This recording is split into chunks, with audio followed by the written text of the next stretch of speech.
Hay historias que nos hacen reír, otras que nos hacen llorar, pero también existen relatos que nos dejan con un escalofrío en la espalda. Relatos que por más que quieras no podrás sacar de tu mente. Algunos son pues leyendas urbanas o simplemente son sucesos que no se les encuentra una explicación razonable. Hoy te adentrarás en la oscuridad, la perturbación de estas 5 historias que voy a narrar aquí con vosotros. Por eso os traigo el top 5 historias más perturbadoras que quizás nunca hayas escuchado. Bien, pues comencemos con la primera historia. Estas historias las estoy viendo en un foro de Facebook donde hay bastantes historias extrañas, las cuales he ido leyendo algunas y pues me parecen bastante interesantes. Vamos a empezar con esta primera de novelas de terror y suspenso, que probablemente sea una cuenta que se dedique a ello. Y vamos a empezar con El secreto oscuro de mi abuela. Cuando cumplí los 12 años, mi vida dio un giro inesperado. Empecé a pasar temporadas en la casa de mis abuelos. La casa de mis abuelos era una mansión antigua, majestuosa y misteriosa, siempre en constante remodelación. Mi abuelo nunca estaba presente, siempre trabajando, o al menos eso creíamos. En cambio, mi abuela era la imagen de la dulzura, una anciana tierna y cariñosa como todas. La primera noche que pasé allí, me acomodé en mi habitación, que era pequeña pero estaba encantadoramente decorada con un sinfín de dibujos animados y juguetes. Era un espacio demasiado acogedor para la soledad de un niño. Me quedé dormido, atrapado por la quietud de la casa, hasta que una voz infantil me despertó. Oye, oye, estás en mi cama. Levántate de mi cama. Al abrir los ojos, aún borrosos por el sueño, allí estaba, sentado a los pies de mi cama. Era un niño con un pijama del Pato Donald, que me estaba mirando fijamente. Me froté los ojos, intentando aclarar mi vista, y bostecé. ¿De dónde saliste tú?, pregunté con la voz pastosa por el sueño. Volví a mirar el lugar donde el pequeño había estado, pero ya no había nadie. El espacio estaba vacío, como si la imagen hubiera sido una alucinación. Me levanté de la cama, corazón latiéndome con una mezcla de confusión y una incipiente punzada de miedo, a lo que salí del cuarto y me dirigí a la habitación de mis abuelos. Toqué suavemente la puerta y me dejaron entrar. Les pregunté que si podría dormir ahí. Mi abuela no se negó. Con su eterna dulzura, observé que mi abuelo estaba en la cama, durmiendo profundamente. O al menos eso parecía. Esa noche sentí como un miedo que me heló los huesos, pero me negué a aceptarlo, intentando convencerme de que solo había sido un mal sueño. Sí pasaron varios años. Cada vez que visitaba la casa, la escena se repetía. Veía a niños con diferentes pijamas sentados en el pie de mi cama, o justo enfrente de ella, siempre repitiendo la misma frase. Estás en mi cama. Siempre dormía con mi abuela después de esos encuentros, y ella nunca me preguntó por qué no dormía en mi propio cuarto. Quizás intuía algo o simplemente lo aceptaba. La vida siguió su curso, hasta que un día mi abuela murió a causa de tabaco. Era una adicción que nadie había notado. Mi abuelo, por su parte, desapareció sin dejar ningún tipo de rastro, o eso era lo que nosotros creíamos. Mi madre heredó el vasto terreno de la casa de mis abuelos y decidió que era hora de transformarlo en un hotel. Y así es como comenzó la demolición de la mansión. Recuerdo que estaba comiendo un estofado cuando mi madre de repente me llamó por teléfono. Tienes que venir. Su voz sonaba distante y quebrada. Dejé mi comida a medio terminar, la carne aún caliente en el plato, y me dirigí a la casa de mis abuelos. Al llegar ya no era una casa, sino un cúmulo de escombros y polvo. Varias unidades de ambulancias y coches de policía rodeaban lo que alguna vez fue el hogar. Un oficial estaba con mi madre, quien daba su declaración. Su rostro pálido y sus ojos enrojecidos daban la sensación de que había sufrido recientemente. Pensé que había ocurrido un accidente en la demolición, algo común en obras de esa magnitud, pero no fue así. Cuando me acerqué a los restos de la casa, un olor a podrido, terriblemente fuerte, denso y dulzón, me invadió las fosas nasales. Era un olor a muerte. Lo que había comido lo devolví en ese mismo instante. Mi madre me abrazó al verme. Su cuerpo temblaba. Encontramos a tu abuelo, dijo con una voz ahogada en llanto. Pero no solo encontraron a su abuelo, también he encontrado a 12 niños muertos y enterrados en las paredes de la casa. En ese momento todo encajó. La verdad me golpeó como un puñetazo en el estómago. Mi abuela había matado a esos pequeños niños que no tendrían culpa de nada. Ella padecía demencia, pero ¿acaso fue una actriz excepcional, capaz de ocultar la terrible enfermedad y sus actos? Lo más escalofriante de todo es que, según alegaron los oficiales, a esos niños nunca se le encontraron una familia. Era como si nadie hubiera sabido que habían desaparecido, como si nunca hubieran existido para el mundo. Lo más interesante de esta historia es la capacidad que tenían el abuelo, abuela de este chaval, de mantener en secreto que habían asesinado a 12 niños, niñas, que aparentemente no tenían ni familia, ni conocidos, ni nadie. Una historia que me deja bastante inquieto y que es muy curiosa porque aún no se sabe si realmente la abuela fue quien asesinó a su marido y también a esos 12 niños que estaban emparedados muertos.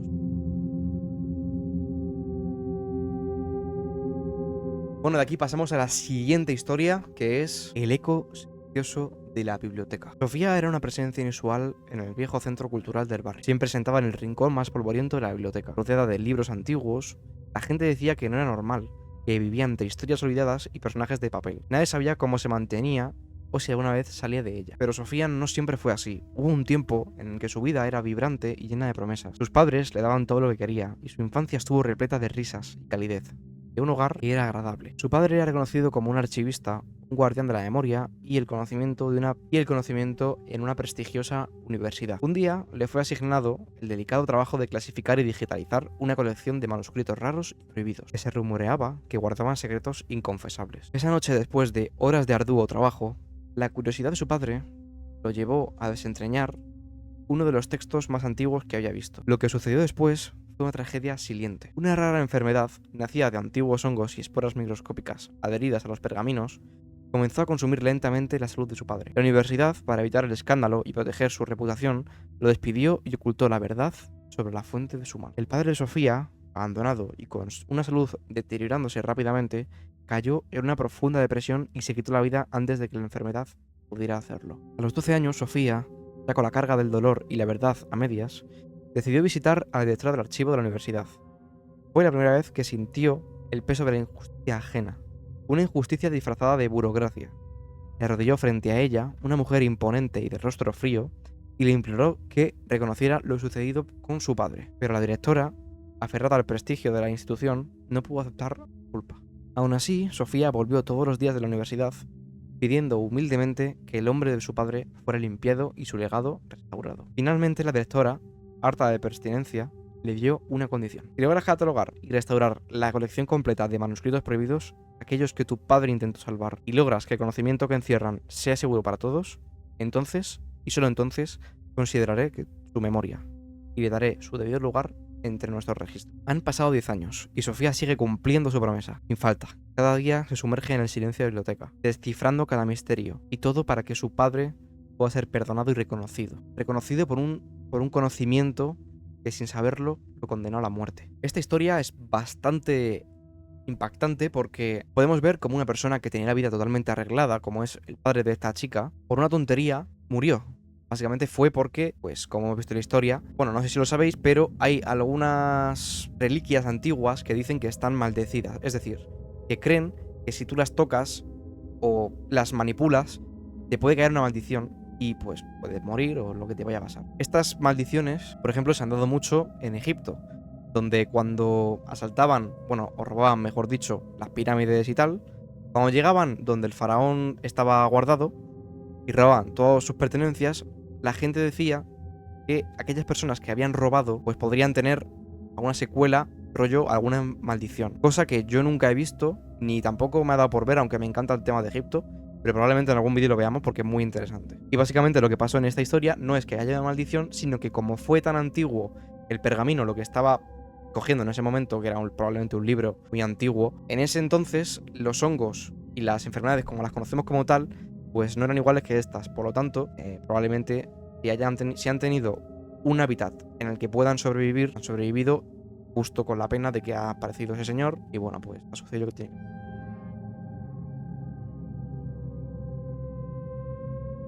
Pasamos a la siguiente historia. Vale, chicos, estaba bajando por el foro de Facebook para continuar viendo historias y me he encontrado con esta pequeña historia que voy a catalogar dentro del top, ¿vale? Y pues es una historia que no tiene nombre, pero una fotografía, ¿vale? Vamos a leer lo que dice Susurros de Terror, ¿vale? Este niño siempre indicaba que tenía una amiga imaginaria. Incluso cuando creció, el niño la llegó a dibujar. La llamaba mi amiga, la del cuello roto, hasta que en una ocasión le tomaron una foto donde apareció un espectro igual a ella. Vamos a ver la fotografía. Vale, se puede observar que aquí tenemos al niño como el dibujo. O sea, el niño también dibujaba muy bien, ¿eh? También os digo. Vale, y el niño pues dibujaba pues a esta chica, que pues podemos observar que tiene pues cuello partido.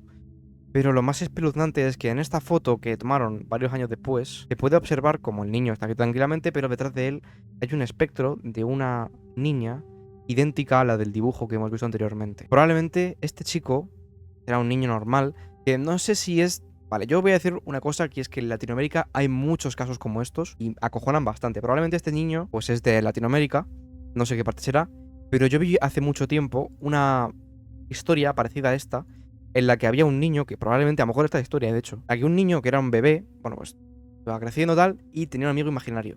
Era pues la niña esta. Entonces, el niño la veía todos los días, tal, jugaban como si nada. Y lo que pasa es que la niña le decía que en esa casa anteriormente había pasado algo que hizo que... Porque el niño le preguntaba que por qué era así, porque tenía el cuello hacia el lado, ¿sabes? Que por qué lo tenía partido. Y la niña le explicó que, bueno, que fue una persona muy mala de su familia que no la quería viva, ¿vale?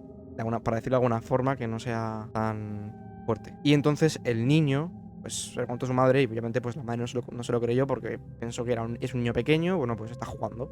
Pero claro, después de tanto tiempo ver esto, pues dices, bueno, vale, pues veo esto, yo soy un padre y me acojono, ¿vale? Pero luego le hago una foto a mi hijo y veo esto y, bueno, aparte de tirar la cama de comprarme otra, me planteo si llevarle a una iglesia, la verdad. Esto no es una historia como tal, pero como yo la conocía un poco así por encima y me la he encontrado aquí, pues mira, de puta madre. Vamos con la siguiente historia.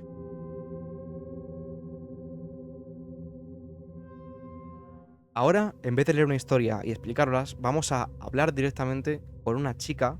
Bueno, vamos a ver el vídeo de una chica que cuenta la historia que vivió. Y aquí tenemos a Ariana Linares. Nos va a contar la historia de la exploración en una iglesia abandonada, pues sale mal. Personas que no creen en las cosas paranormales y que les encanta investigar, tienen que saber que hay que tener muchísimo cuidado con todas las energías y los lugares en los que tú te metes. Esta historia sucedió en Hidalgo hace aproximadamente 6 años y esta historia, o bueno, esta experiencia fue la causante de que una persona saliera sumamente lesionada y sumamente afectada por lo que intentaron hacer. En Hidalgo hay una iglesia la cual es muy antigua y se cuenta que ya no está en funcionamiento, pero justamente a las 3:33 de la madrugada se escucha cómo suenan las campanas. Muchas personas ven esta iglesia como una atracción turística. A las personas que les encantan las cosas paranormales, como tú y como yo, les encanta ir, tratar de dar la vuelta, entrar y ver la carga energética que tiene esta iglesia, porque sí, amigos, todas las cosas que tienen este tipo de energía se siente y tú te puedes dar cuenta. Generalmente yo me considero una persona que siente mucho la energía y la vida de las personas. Créanme, me ha pasado de todo y de verdad a veces lo veo como un don, pero yo me doy cuenta cuando una persona tiene una vibra extraña. Entonces lo mismo pasa con los lugares. Bueno, resulta que esta iglesia, como les cuento, es una atracción turística para muchas personas y un grupo de jóvenes que iban de vacaciones exclusivamente para visitar esta iglesia y hacer un video y hacer un recorrido y estar y quedarse a dormir en esta iglesia. Ellos llegaron, eran aproximadamente 5 personas y una de estas personas fue la que resultó más afectada. El plan terriblemente planeado, porque como les digo, si ustedes se van a arriesgar a ir a un lugar de estos, que yo personalmente no lo haría, jamás me metería a un lugar a investigar, a menos que fuera con alguien que cuidara energéticamente de ti, ¿no? Yo la verdad es que no lo haría sola y no lo haría sin alguien que no sea experto en el tema.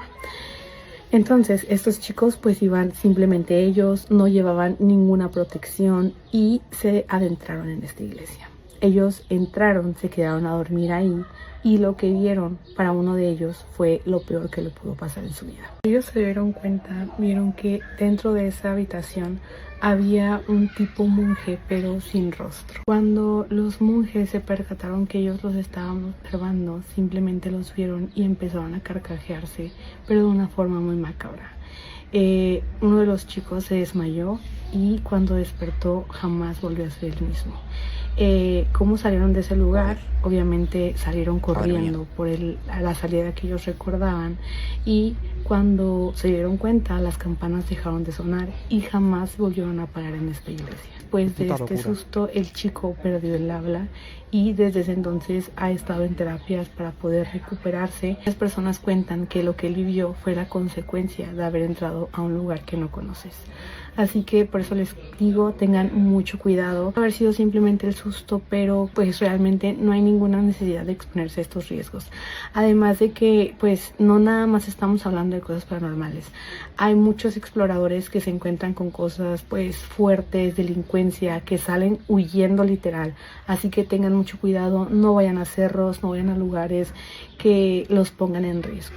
Bueno, pues hemos podido escuchar y ver a esta chica que cuenta cómo pues un grupo de chicos fueron a una iglesia abandonada donde no sabían lo que podía haber dentro. Entraron y pues uno vio pues algo raro en una habitación, vieron como una especie de figura y al verla uno de ellos se desmayó, no pudo soportar pues, que no entendía lo que estaba pasando, su cerebro no sabía lo que estaba pasando y se desmayó. Después, cuando se despertó, dijeron que no fue el mismo. De hecho, perdió hasta el habla. Por lo que hemos visto, sigue en terapia y pues no se ha recuperado del todo. Curioso como en esta historia podemos pues ver qué es lo que realmente pasa con las energías que ha hablado esta chica. Que bueno, yo tengo mi opinión sobre estas cosas y es que yo sí creo en lo que es el espiritualismo y eso.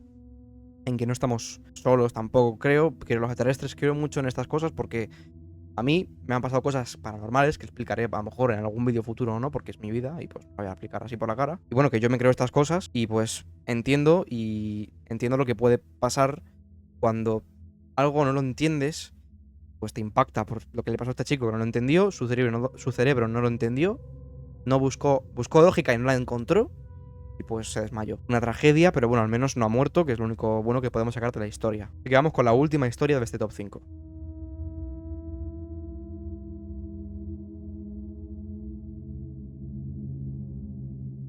Tenemos la historia del relator de la oscuridad, que empieza así. No era un coyote. Crecí en un pequeño pueblo del norte de México, donde el ganado era parte de mi alma. Los que vivimos en el campo sabemos que los depredadores son parte del trato, pero esto no era un coyote. Yo tenía 15 años, la primera vez que lo vi. Había escuchado a los perros ladrar toda la noche, no un ladrido de advertencia, sino uno de puro terror. Salí con mi linterna y una escopeta vieja de mi padre y caminé hasta el corral, y ahí lo encontré, una cabra muerta, seca, y una gota de sangre, y una herida visible, salvo 3 pequeños agujeros en el cuello, como si algo la hubiera vaciado desde dentro. Pensé que era una enfermedad rara, hasta que sucedió otra vez, y otra, y otra, y así consecutivamente durante 7 días. 7 animales muertos, en menos de 2 semanas. Una madrugada me armé de valor y me quedé escondido en el granero.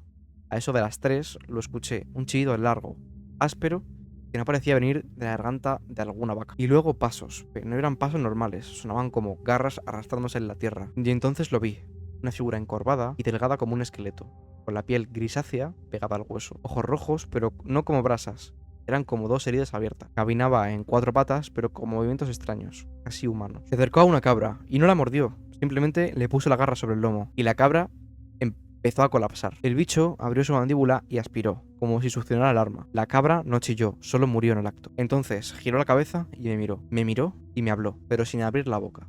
Y dijo, tú no eres mío, aún. Desperté tirado en el suelo al amanecer. No recordaba cómo llegué ahí. La cabra estaba muerta al lado de mis pies. Alguien, o algo, había escrito con sangre.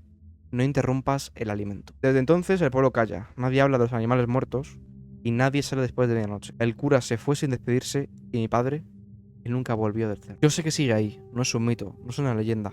El chupacabras existe y no viene por tus animales. Viene cuando te metes con su comida. Lo más fascinante de esta historia del chupacabras es la de relatos, mitos y leyendas que hay sobre él. A mí me parece que es una de las historias más pues increíbles y fascinantes que puede haber sobre hechos paranormales, humanoides o como cojones quieras llamarlo, porque es el hecho de ser una especie de humanoide que no es un humano, pero que habla como tal, respira, come, debe de alimentarse. Es una cosa fascinante. Lo más macabro de todo esto es, en esta historia, que al final, cuando el chaval pues tiene 2 pares de huevos y se queda en el corral, cómo llega, le habla, le mira y le dice que no eres mío aún, queriendo decir que va a ser su alma va a ser suya en cualquier momento. Y luego podemos ver, por último, una reflexión de este chico, que dice que el chupacabras existe, que no viene por sus animales, sino que simplemente viene cuando te metes con su comida. Una reflexión bastante buena por parte de este chico y que es bastante interesante. Bueno, pues hasta aquí el vídeo, espero que os haya gustado. Hemos visto este top 5 de historias de Facebook, bastante espeluznantes. Cada una ha tenido sus momentos interesantes, momentos de angustia, de terror y sobre todo hechos perturbadores que no son del todo explicables. Yo soy Job y pues subo vídeos a internet sobre este tipo de relatos, cosas macabras, casos. También tengo un mundo ahora mismo de Minecraft que me estoy pasando con mods de miedo. Os dejaré por aquí algún vídeo probablemente. Y bueno, me despido. Chao.